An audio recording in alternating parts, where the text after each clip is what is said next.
मृत्यु के बाद आत्मा कितने दिन धरती पर रहती है? गरुड़ पुराण। मृत्यु के 47 दिन तक आत्मा के साथ क्या क्या होता है? मृत्यु हम सबके जीवन का एक परम सत्य है, यानी हो भी इस धरती पर जन्म लिया है कि प्राणी को कभी ना कभी एक दिन अवश्य ही इस लोक को छोड़कर जाना पड़ेगा। श्री कृष्ण ने भागवत गीता में कहा है कि आत्मा एक निश्चित अवधि पूर्ण होने के बाद एक शरीर को त्याग कर दूसरे शरीर धारण करने वाली तृतीय है। अर्थात जीवों का शरीर तो नश्वर होता है, जबकि आत्मा अजरमर होती है। वीडियो में आगे बढ़ने से पहले हमारे YouTube चैनल जीवन ज्ञान संगम को लाइक सब्सक्राइब करें और कमेंट में जय श्री राम लिख दें। आपका कल्याण ही कल्याण होगा। दोस्तों, अब आप ये सोच रहे होंगे, अगर आत्मा अमर है तो किसी की मौत या फिर शरीर के नष्ट हो जाने के बाद आत्मा का क्या होता है?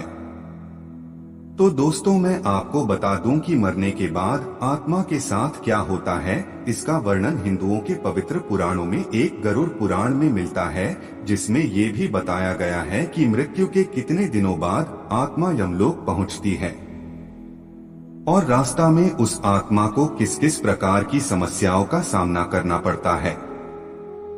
हिंदू धर्म के गरुड़ पुराण के कथा के अनुसार एक दिन भगवान विष्णु के प्रिय सेवक और उनके वाहन गरुड़ जब भगवान विष्णु से पूछते हैं कि हे श्री हरि, मैं ये जानना चाहता हूँ कि जब इंसान की मृत्यु हो जाती है तब मृत्यु के बाद उस प्राणी के साथ आत्मा का क्या होता है और उस प्राणी के जीवात्मा कितने दिन के बाद यमलोक पहुँचती है।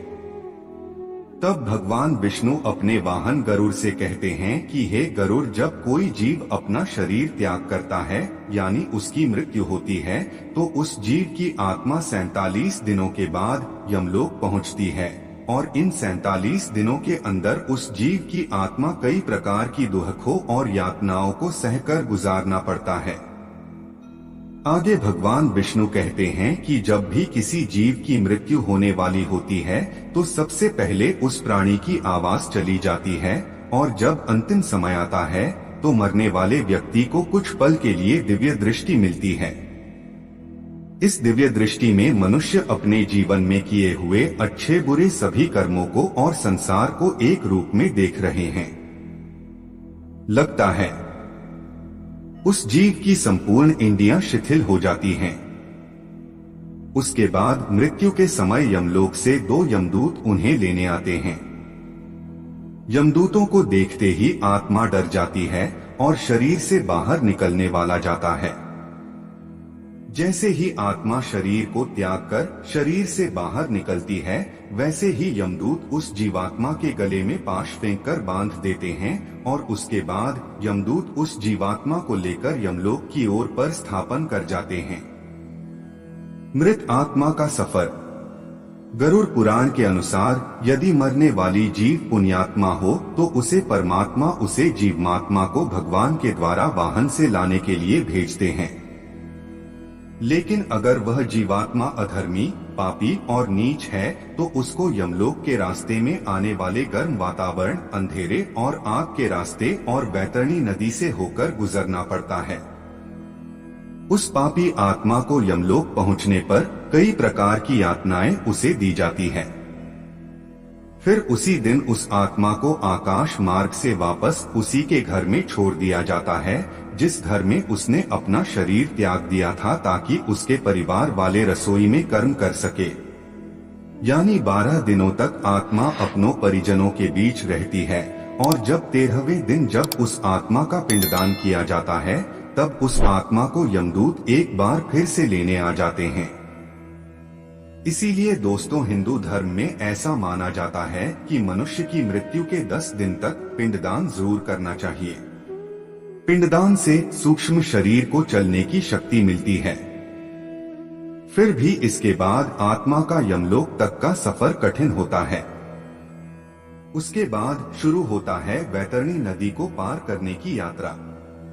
अगर मनुष्य जीते जी गौदान किया जाएगा तो उसी गाय की पूंछ पकड़कर वह बैतरणी नदी पार करता है। अन्यथा इस नदी को पार करते समय भी पापी जीवात्मा को कई यातनाओं से होकर गुजरना पड़ता है। गरुड़ पुराण में वैतरणी नदी को गंगा नदी का रौद्र रूप कहा गया है। इस नदी से हमेशा आग की लपटें निकलती रहती है, जिसके कारणवश ये देखने में लाल दिखती है। इस नदी से गुजरते समय जीवात्मा को कई खतरनाक जीवों का दंश पड़ जाता है।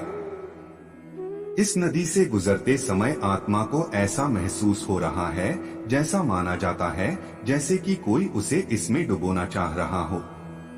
वैतरणी नदी पार करते समय उसे पीर से भी गुजरना पड़ता है।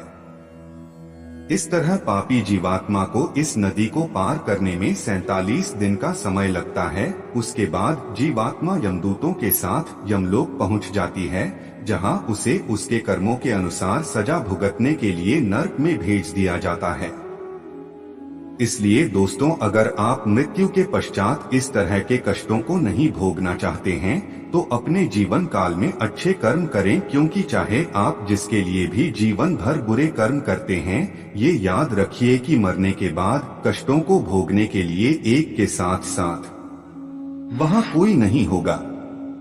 आज के लिए बस इतना ही। मिलते हैं न्यू वीडियो पर। जय हिंद, जय भारत।